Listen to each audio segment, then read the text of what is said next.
Christmas ഇങ്ങ് എത്തിപ്പോയല്ലേ. മുണ്ടക്കയത്ത് വന്നതിന് ശേഷം ക്രിസ്മസ് ഒന്നും വലിയ രീതിയിൽ ഞങ്ങൾ ആഘോഷിച്ചിട്ടില്ല. ഞങ്ങൾ കോട്ടയത്തുണ്ടായിരുന്ന സമയത്ത് ഞങ്ങളുടെ ഏറ്റവും വലിയൊരു ആഘോഷം എന്ന് പറയുന്നത് ക്രിസ്മസ് ആയിരുന്നു കേട്ടോ. അച്ഛനും ഉള്ള സമയത്ത് അച്ഛനും ഭയങ്കര ഇഷ്ടമാണ് കേട്ടോ ക്രിസ്മസ്. ഓണത്തിനും ക്രിസ്മസിനുമാണ് നമ്മൾ ഈ പരിസരമൊക്കെ ഇത്രയും നല്ല രീതിയിൽ ക്ലീൻ ചെയ്യുന്നത്, പുല്ലൊക്കെ പറിച്ച്. ഇപ്പോൾ അമ്മയ്ക്കും വയ്യാഴിക, ഞാനും ഓരോ തിരക്ക്, അതുകൊണ്ട് പരിസരമൊക്കെ ക്ലീൻ ആക്കാനുള്ള ടൈമൊന്നും കിട്ടാറില്ല. വീടിൻ്റെ മുറ്റത്ത് വലിയൊരു പടുത കെട്ടിയിട്ടുണ്ടായിരുന്നു. മഴക്കാലമായ മുറ്റം മൊത്തം ചെളി അടിക്കുന്നതുകൊണ്ട് നമ്മൾ കെട്ടിയതാണ്. അതൊക്കെ അഴിച്ചു മാറ്റി കാടും പള്ളയൊക്കെ നമ്മൾ കുറച്ച് കുറച്ചായിട്ട് ക്ലീൻ ചെയ്തു. കൂടെ സഹായിക്കാൻ വന്നവർ ഉപദ്രവകരമായി മാറിയ നിമിഷങ്ങളായിരുന്നു ഇതൊക്കെ.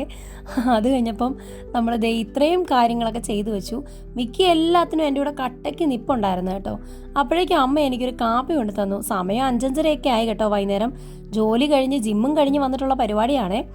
അത് കഴിഞ്ഞ് പെട്ടെന്ന് പുല്ലെല്ലാം ചെത്തി മാറ്റി.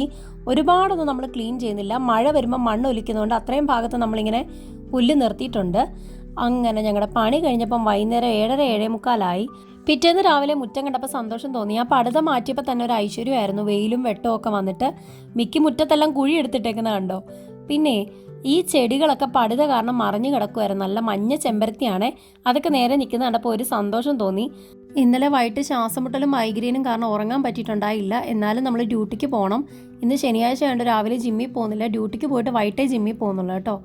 അതിന് വേണ്ടിയിട്ട് എൻ്റെ സാധനങ്ങളൊക്കെ എടുത്തു വെച്ചു. അർമാനിയിലും മെനു കാർഡൊക്കെയാണ്. ഇതൊക്കെയാണ് എൻ്റെ ഡയറിയിൽ ഞാൻ കൊണ്ട് നടക്കാറ്. പിന്നെ എൻ്റെ ടേബിളിൽ ഞാൻ ലക്കി ബാമ്പും മണി പ്ലാന്റും ഒക്കെ വെച്ചിട്ടുണ്ടായിരുന്നു. അതിൻ്റെ ഇലയൊന്ന് തളിർത്തിരിക്കാനായിട്ട് കുറച്ച് വാട്ടർ സ്പ്രേ ചെയ്ത് കൊടുത്തു. അത് കഴിഞ്ഞ് എല്ലായിടത്തും പെട്ടെന്നങ്ങ് ഇറങ്ങി.